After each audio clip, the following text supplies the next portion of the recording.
تو رمضان کا مہینہ اللہ نے ہمیں دیا ہے، پھر اللہ کے نبی نے فرمایا جو کسی مسلمان کو افطار کرائے گا، افطار ایک روزہ اس نے رکھا مسلمان نے اور اس کو افطار کرا دیا، اس کے پورے روزے کا ثواب ملے گا۔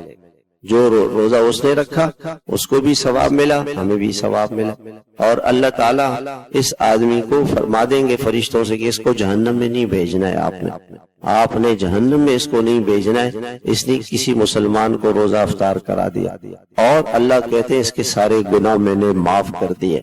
صحابہ نے کہا کہ یا رسول اللہ ہمیں تو افطار کرانے کے لیے ہمارے پاس پیسے نہیں ہیں۔ آپ علیہ السلام نے فرمایا پانی کا ایک گھونٹ تو پلا سکتے ہو، ایک گھونٹ پانی کا پلا دو، ایک کھجور کھلا دو، ایک لسی کا گھونٹ پلا دو، اس پہ بھی یہ ثواب۔ تو اللہ کے نام پر خرچ کریں۔ رمضان کے مہینے میں جتنا خرچ کریں گے اللہ تعالیٰ اس کا بدلہ دنیا میں بھی دیں گے، آخرت میں بھی دیں گے۔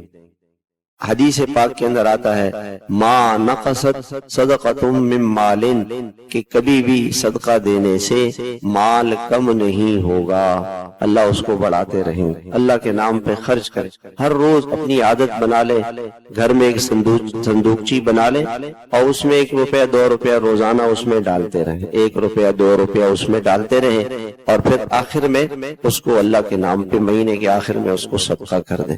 تو میرے محترم بزرگوں اور بھائیوں، یہ رمضان المبارک اللہ نے ہمیں دیا ہے کہ دن میں روزہ رکھیں گے، رات کو تراویح پڑھیں گے، اور کثرت سے اللہ تعالیٰ کا ذکر کریں گے اور قرآن پڑھیں گے۔ قرآن حضرت جناب نبی کریم صلی اللہ علیہ وسلم نے ارشاد فرمایا جب بندہ قرآن پڑھتا ہے اللہ اس کی طرف متوجہ ہو جاتا ہے۔ کوئی آدمی یہ چاہتا ہے نا کہ اللہ پاک میری طرف متوجہ ہو جائے، ہم قرآن شروع کر، جیسے ہم نے قرآن ہاتھ میں اٹھایا اور قرآن پڑھنا شروع کیا، اللہ پاک اس کی آواز کو سنتے ہیں، اس سے خوش ہوتے ہیں، اس کی طرف متوجہ ہو جاتے ہیں، اور اللہ تعالیٰ کا قرب اسے نصیب ہوتا ہے۔ جتنا قرآن پڑھتا چلا جائے گا اللہ سے قریب ہوتا چلا جائے گا، اللہ کا قرب ملے گا۔